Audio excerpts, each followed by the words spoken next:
welcome back to my channel. I am the Mass Trans and you are watching me, baby. Now, before we get today's video started, I just want to give a quick what's up to my peeps and a diabolical middle finger to the creeps. You know who you are. All right, you guys, so it is Friday. The weekend is here. Happy Memorial Day in advance. Yes, I was about to say Labor Day, but happy Memorial Day in advance. And before we get this weekend kicked off, we're about to give y'all this recap of the most recent episode, Season 7, Episode 3 of Rupaul's Drag Race All-Stars. And it was a good episode, and I do mean good. So, actually, this was probably my favorite episode to date of this season. It's only been 3. It's only been 3, but if I had to rank them, I would definitely say this was my favorite one so far. So, this week's challenge was the Wheel of Fortune Ball, where you had to come up with 3 looks. You had to do Vanna White Realness, Before and After, and the Realness of Fortune Extravaganza, right? So the first 2 looks, the Vanna White Realness and the Before and After, are looks that you could have brought with you, but the Realness of Fortune is the one that you had to create on the spot. So this was a design challenge for those of you who are familiar with the show. So, show starts off with the girls basically doing a Price is Right wheel where you have to spin the wheel to get your prize. Everyone got to choose a color and a different geographical location associated with the color. I believe Monet got green. Evie was pink. Evie actually, the wheel had about $1,500 on there that you could have won. Evie won it and then hit the bankrupt and lost all of it. And now that I think about it, it was the same Wheel of Fortune wheel, but it was just upright instead of laying flat. So it skipped that Price is Right reference that I mentioned earlier. So Evie got pink, Trinity was red, Jada Essence Hall got black, the Vivian got blue or turquoise, and what color did, and Jinx got purple. So everybody gets their color, and you can tell right off the bat in the workroom that Jinx is struggling with this challenge, and everyone else seems pretty comfortable with their design skills. Here's my question. RuPaul is about on the 1000th season. If you add up all the different franchises, you know, All-Stars and Celebrity Drag Race and The Holiday and the Las Vegas Review, there is so much information about this show in terms of what the challenges are going to be that everyone knows if you come on RuPaul's Drag Race at some point, you're going to have a sewing challenge. It blows my mind that these girls still don't know how to sew in 2022. Still can't sew. At the very least, look, you need to come with some needle and thread and do a manual job if you can't handle that machine. But Jinx didn't know what to do. Poor Jinx was going through it. You know, she came into the episode on a high after winning last week. You know, they were all in the workroom, and Shay came up with this idea to sort of, you know, play mind games, Jedi mind tricks with the girls and tell them that the plunger came with, you know, this special power. And she wasn't going to reveal it to the girls because, you know, she wanted to have that advantage, even though there was no special or superpower associated with the platinum plunger. So Jinx was flying high because she won, but as soon as this design challenge happened, sis got deflated. Deflated. And it's interesting because, you know, I've been watching and assessing the girls, right, on their strengths and their weaknesses. So I'm going to tell you their superpowers. So Jinx's superpowers are improv and acting. Her kryptonite is design, and Jinx might also be good at a singing challenge. So we got acting, improv, and singing. So Jinx is going to be very good in comedy. Jinx is going to be good at all 4 of those.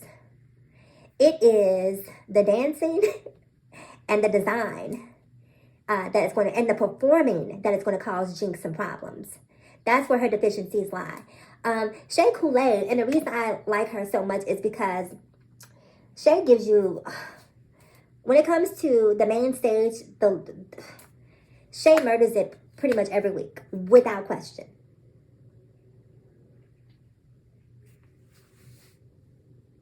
I said what I said. She murders it every single week, the look. Now, here's where she is not bad, but mediocre. Improv. improv and comedy are Shay's weaknesses. She just is, you know, a serious sort of glamour girl, so she hasn't quite tapped into her goof. You know, you need that goofy thing to come out within you in order to excel. You need that sort of unbridled, unhinged, I don't care if I look like a fool. And I think that Shay is just too self-aware to really immerse herself in the foolery that you need in order to be good at some of these acting and improv challenges, because she's so concerned with how she looks. Does that make sense? So I think that she doesn't necessarily give into the gig when it comes to those things. And so that is going to be to her detriment when it comes to those particular challenges. But we're already through Snatch Game. And while she didn't do horrible at it, she didn't do the best. So she sort of fell right there in the middle. Monet Exchange. Monet's strength is her improv and her comedy. Monet is probably the best all-around queen if I really break it down. She has elements of each one of those. She's funny. She's quick-witted. She's not the one that you're gonna look to for like the best look on the runway, but you're not expecting the worst look from her either. She always falls somewhere right there in that median range. So Monet for me really doesn't have a whole lot of deficiencies. She can perform. She's a very strong performer, so she's gonna be good overall. And that's one of the ones that I think that they maybe need to reconsider giving that golden plunger to, because Monet is probably, if we score each category on a point system of 1 to 10, Monet is scoring at least a 7 and above in each one of those categories. Because, see, you know, the girls take their drag race real serious, and they get upset when you give your opinions. But this is my opinion, my channel, my opinion. But, you know, if you disagree and you want to have a conversation about the situation, we can certainly have that. But that is my feelings. Trinity the Tuck. Trinity's strength is in her aesthetic. And also Trinity is quick-witted and funny, is going to excel. Because, see, Trinity has what Shay lacks, right? Trinity is a beautiful girl who gives you a beautiful aesthetic, but she's also not afraid to dumb it down and be silly and goofy and irreverent and just take it places that it feels like Shay is not quite ready to take it. So Trinity actually has sort of a leg up on Shea Coulee in that respect. But the problem, and this has been proven in the last 2 weeks, Trinity cannot perform. Trinity can't perform. I mean, your best chance at winning one of those lip sync battles was against Jinx Monsoon. And you lost against Jinx. So Trinity, but I don't care what you say, perform or not, Trinity is a bad B&B. And she is going to give you a look. And this week, she did not disappoint. So I'm not going to bore you guys by going through all of them. The Vivian, don't know much about her. Jada Essence Hall, I have been rooting for her this entire season. There's been something, she's been on this sort of low frequency for the first 2 episodes, I should say, where it just didn't feel like her heart was really in the game. And so this episode, Jada came to play. Jada came to play. She said all of that defeated energy that I've been giving y'all, girl, guess what? Charades. Charades. Gotcha, sis. Oh, that Jada that you wanted from season 10? Or was it 11? Whichever season it was. She's here. She's in the building. And she is ready to cut up. So let's talk about it. So I mentioned they have to do 3 challenges. So the before and after. So let me pull up the challenges here again, just so I remember them and tell you who stood out for me. Because if you didn't stand out for me, then I'm just not going to talk about you. That's all I have to say. Because look, do better next time, sis. Do better. So for the first challenge, why is everybody calling me at the same time? They do this to me every time I record a video. So for the first runway, the girls had to do the Vanna White look. So for me, the best Vanna White looks were Trinity and Jada. Trinity and Jada. Everybody else, in my opinion, missed the mark. Evie actually looked good, but it was not game. It wasn't giving game show, and that's going to be the problem for Evie, because I didn't talk about her strengths and weaknesses. But one of the problems for Evie is going to be is that she's trying to make everything fit into the Evie Oddly brand, and that's going to work for some things and not work for other things. And I think we're seeing that, and that's why she's not really doing that well, in my opinion, in this competition, is because she's so committed to being sort of this, you know, avant-garde, out of the box, you know, energy or entity, that it just didn't fit. It didn't give game show. Like, to me, if she was going to give something out of the box, come with a dress made out of Monopoly money or Monopoly pieces or something that still gives a game reference. But it just wasn't there. It wasn't there. And so Again, those are the ones that stood out for me. Then came the before and after challenge. The ones that stood out for me again were Jada Essence Hall. Now Jada loves the nasty of Erica Badu Updo. She did that with the bubble challenge in her season, so it was a very similar silhouette to that. But she gave you a red head to toe bag ensemble that was yes, that was everything I needed. I was hungry and I was completely full after she walked that runway. I didn't have room for a single morsel after I saw what she fed me, after I ate what she fed me on that runway. After Jada, you had Raja, who did this, what did Raja do? No, the before and after, oh, she did Olivia Newton-John and John Waters with just a very thin pencil mustache. That was really forgettable. Who else stood out for me on that runway besides? Trinity did Rupaul Charles II, which was, I'm trying to think who else stood out besides Jada. Oh, I was just talking about her. Evie Oddly did Cardi B Arthur, which was really funny. Really, it was well executed. So shout out to Evie for that. So she did a great job on that. After Evie, was there anyone else that stood out to me? Monet did this sort of Bob the drag queen, Queen Elizabeth, purse first thing that for me just, I don't like sis without no hair.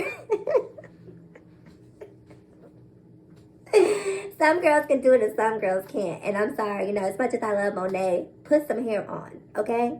Put some hair on. I get where you were trying to go, but it missed the mark for me. Who else was there? I mean, the concept was good. It just, put some hair on. So anyway, let's skip forward. Let's go past the before and after, and let's talk about, for me, what was really the primary challenge here, and that was the Wheel of Fortune extravaganza, where you were assigned a color and you had to construct a garment from start to finish. Jinx did purple. Baby, when I tell you it was a royal mess, with purple being a royal color, that was a jewel tone debacle. And I love Jinx, but oh my God, Jinx, do better. Do better, Jinx. Jinx came out and basically, safety pinned and hot glued her way to the runway with the help of Trinity, by the way. Shout out to Trinity. If they have a Miss Congeniality this season, she should certainly get that award, because she stepped in and helped Jinx when she really didn't have to. But so she was able to put together some sort of garment, but compared to everything else that was on that stage, it was a mess. The Vivian looked great in her turquoise number. It was really pretty, but really simple and really basic to me. RuPaul, I think Michelle Visage said it looks like something that RuPaul would wear, and I agreed 100%. It was a very RuPaul-esque silhouette, but while it wasn't horrible, it just wasn't, groundbreaking, or it didn't get me up. It didn't get me up. Then you had Shea Coulee. I didn't know Shea could sew like that. Why you didn't tell me that? So Shea was having some trouble deciding which direction to go. She didn't know whether or not, she got the color white and didn't know whether or not she wanted to go in the direction of bridal. So she tried a couple of different things, a couple of different sketches. They weren't working out for her. So she went to her strength and went ahead, since she had white, and did bridal. And baby, when I tell you the ancestors spoke to her in that gown, I mean, like, sis needs a whole bridal line at this point. Like, put her in David's. Call up, what's the Asian lady's name who designed Vivian? No, it's not Vivian. Y'all know who I'm talking about. The lady, Vera Wang. Call up Vera Wang and have her do a Shea Coulee line, whatever she needs to do. But the gown was absolutely stunning, from the headpiece that she did. Shea always manages to incorporate some sort of flavor or drip, some ethnic reference in her design. And I love that so much, that she represents for the culture. So she looked beautiful. Trinity the Tuck. Trinity is just a sex pot, just a sex kid. And everything that she gives is just super, super, super, super sexy. And she did not disappoint in red. She came out, and baby, I don't know why the sprinklers didn't go off, because this was on fire when she came on that runway. Trinity looked amazing. She looked amazing. The other standout for me, of course, was Jada Essence Hall. I almost cried when I saw Jada come out, because Jada was worried about whether or not she was going to be able to execute her look for this week, because, it was so intricate, and she didn't know if there was going to be enough time for her to pull it together. Let me tell you, I don't know if she moved the clock back or did a Superman and went reverse in the world to turn time back, but sis found the time. She found the time to put together that garment, and baby, when I tell you it looks spectacular on the runway, it was, for me, what I love about Jada is Jada gives you a head-to-toe look. The makeup is flawless. The hair is flawless. The ensemble is flawless. The shoes are flawless. The nails are done. Like, chef's kiss. Perfection. Perfection. So Jada gave you all black, sort of this gothy, almost, now that I think about it, think about last week's challenge, it was sort of in that same vein, that sort of matrixy, gothy, The Crow esque era. It looked really, really good though. And so ultimately, and Evie gave you a pink number. Evie is struggling. If it's anybody, based on what I've seen so far, that I feel like maybe out of their league, I'm sad to say it's Evie. As much as I like Evie, I just don't think that Evie is ready to play at this level. And I was thinking the same thing about Jada a few episodes ago, or last episode ago. So maybe Evie just hasn't come into her own during this season. But based on what I've seen so far, I feel like Evie she got to step it up. And it is what it is on that. But anyway, so it comes down to Jada and Trinity. They are this week's top two. Before I talk about the top two. So Monet and Trinity are going around the room trying to pull people into their secret alliance.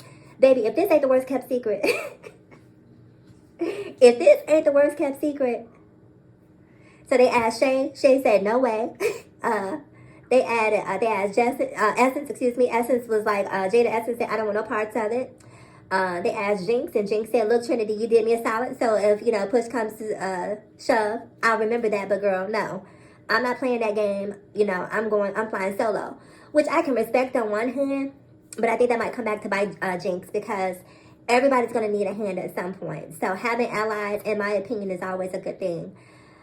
So anyway, back to the runway. So we got Jada and Trinity as the winners. So they come out and lip sync to Give It to Mama by Beyonce. If I get evicted, if I don't have any place to live, if there is a notice on my door to move from all of the screaming, hollering, shouting, yes, B-I-T-C-H, and clapping and applauding I was doing in my house, blame Jada. Jada, you got me put out, girl. You got me put out, because Jada came to play. She came to play. So Jada comes out in this shimmy shake fringe number, and sort of this aqua colored with a blonde ponytail that she had in a top knot, looking stunning.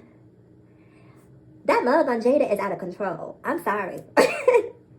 I'm sorry. Mug is mug, and you just have to give credit where credit is due. So Jada looks so beautiful to me as they begin to lip sync, and I was really interested to see what Trinity was going to do. Trinity came out in this sort of Toni Braxton-esque chain dress.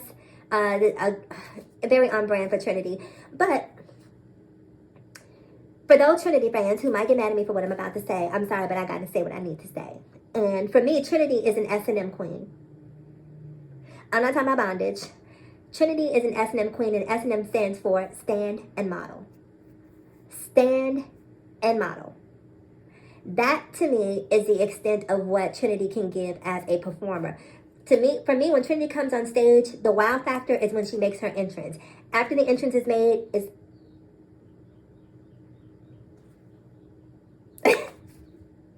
I'm sorry. She just does not possess the stage presence that I need and that I look for in a good performer. But Jada, first of all, I don't remember Jada being that good of a performer. Jada came and slayed that song. Sis was splitting. Sis was playing the flute.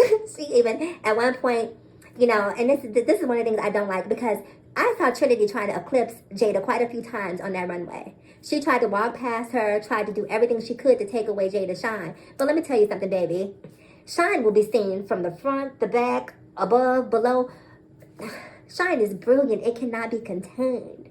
And as much as Trinity tried to eclipse her moment, it did not work. It didn't work. I mean, shout out, girl, for trying to play the game, but you played the game, but really played yourself, because Jada came through. You know, Jada was playing the flute, and then Trinity, the imaginary flute, you know, and then Trinity came over and tried to play it with her. Jada let her play the imaginary flute, and, you know, and it was just a really, really good lip sync for me on Jada's part. And it was even heightened because Jada looked stronger because Trinity just was so weak. Let me tell you something. If you have favorites over on Drag Race and you don't want to hear someone who's going to keep it real, I suggest you not watch these videos, because I'm going to be honest with you and tell you how I really feel. And you don't have to agree. But like I said, Trinity is S&M. Homegirl is standing model. She is not a performer. That's not to take away from her value as a contestant on the show, but I'm just simply saying I'm not getting performance from her. And so I don't know how, even if she continues to win challenges, every time it comes down to a lip sync, she's basically just giving 10,000, you know, sis is a layup. Like, oh, I got Trinity lip sync? Oh, Rupaul, go ahead and write me that check for 10K. You know she can't. You know Trinity can't lip sync. And also, I don't know why Trinity keeps choosing these types of costumes that she's been choosing to lip sync in. Like, the dress that she had on is not what you put on if you're prepared to lip sync, in my opinion. What Jada had on, baby, when Jada let that ponytail down, it was like, I said, oh, she got $10,000. She got $10,000. So anyway, Jada wins. Both she and Trinity have pins. So now we have Jada, Trinity, Shay, and Jinx all have pins. Trinity could have potentially had 2 pins had Shay not have blocked her. So it was smart of Shay to actually do that. So the only queens who don't have pins are Evie Oddly, the Vivian, is that it? And Raja. Man, Raja gotta stay. I forget Raja's there. I forget Raja's there. And see, Raja for me is going to be another girl who's going to be a layup when it comes down to those lip sync battles. She just, I don't know, you have to be able to emote and be able to interpret those lyrics. Like, I don't see it for Raja as a performer. Like, I just don't think that competing against, you know, the Monets, the Shays, the Jada Essence Halls, even the Jinx Monsoon, because the thing I love about Jinx can take what is a very contemporary song and she can goof it up to the point that you're cracking up and laughing at her. So even though she's not the strongest lip sync, the way she camps up a song sometimes can help to push the win in her favor. I don't know, Trinity was trying to do that, like exposing her nipples and do all sorts of stuff, but it just wasn't coming through. So I don't know, you guys. Anyway, that is it for this week's review. So please do me a solid, like, comment, subscribe, and share if you care. And as always, in closing, people, ask yourself this one poignant question. Why be better when we can be better? So let's be better together. I'm the Mass Trans, and I'll talk to you guys again in my next video. Bye-bye.